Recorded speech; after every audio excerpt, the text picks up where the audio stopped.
Bonjour Cécile, alors pour réussir à faire ta mise en forme automatisée, il va falloir vérifier deux choses. La première est que la cellule de la salle n'est pas vide, mais également qu'elle n'est pas reprise plusieurs fois sur une même ligne.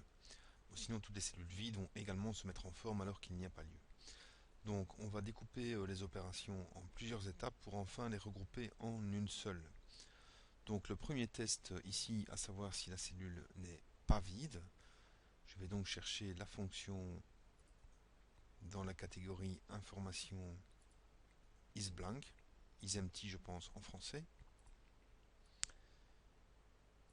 et je clique sur la cellule. Évidemment ici il me renvoie false, ce que j'ai besoin c'est de vérifier que la cellule n'est pas vide. Je vais donc rajouter l'opérateur logique derrière égale false, de sorte à avoir la réponse vraie, true, quand il y a bien un nom de salle défini, puisque c'est dans ce cas-là qu'une mise en forme pourrait éventuellement s'appliquer. Le second test consiste à vérifier que ce nom de salle n'est pas repris plusieurs fois sur une même ligne. Je vais donc chercher la fonction dans les statistiques countIf, donc nb.si dans ton cas. La plage, c'est bien la ligne de données, et le critère, la cellule contenant le nom de la salle. Il me fait donc un comptage, ici j'en ai deux. Ce que je dois avoir pour une mise en forme conditionnelle, c'est du true-false. Donc je vais demander si c'est supérieur à 1.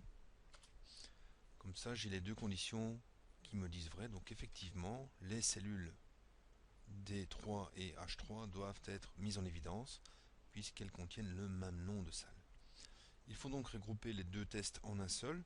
Pour ce faire, on va utiliser la fonction end, mais au préalable, je vais aller copier le code du premier test. Donc je rentre dans la barre de formule, je sélectionne le code, CTRL-C, Escape, je reviens dans l'autre cellule, égale, end, j'ouvre la parenthèse, CTRL-V, je ferme la parenthèse. Ensuite, je vais dans le deuxième test. Là également, je sélectionne l'ensemble du code, sauf le égal. CTRL-C, Escape. Je me repositionne dans la cellule. Point virgule pour donner le deuxième argument de la fonction. CTRL-V. Et je valide. Donc il va de soi que quand j'ai des true, j'aurai un true. Et donc, tout simplement, recompilant la formule vers le bas, on voit que ça fonctionne. Si maintenant je mets ici Titi, il n'y a donc un problème puisque j'ai deux fois le même nom de salle.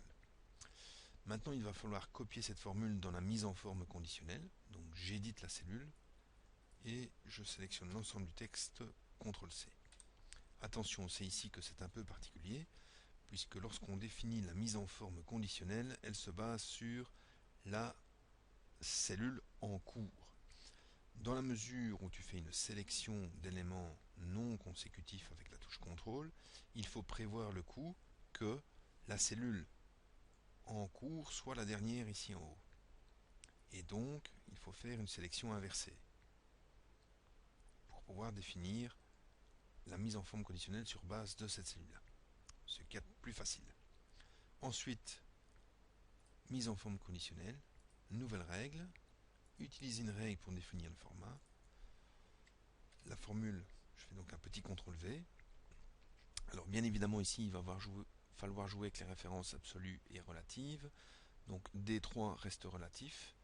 Par contre, la plage doit être mixte en figeant les références de colonnes. Définir la mise en forme. Si je vais juste mettre du rouge par exemple. Voilà. Si j'efface maintenant Titi ici, plus mise en forme. Si je mets Tutu, les deux cellules se mettent en rouge. Voilà, il te reste à faire la même chose pour ton classeur. Bon courage et bonne soirée.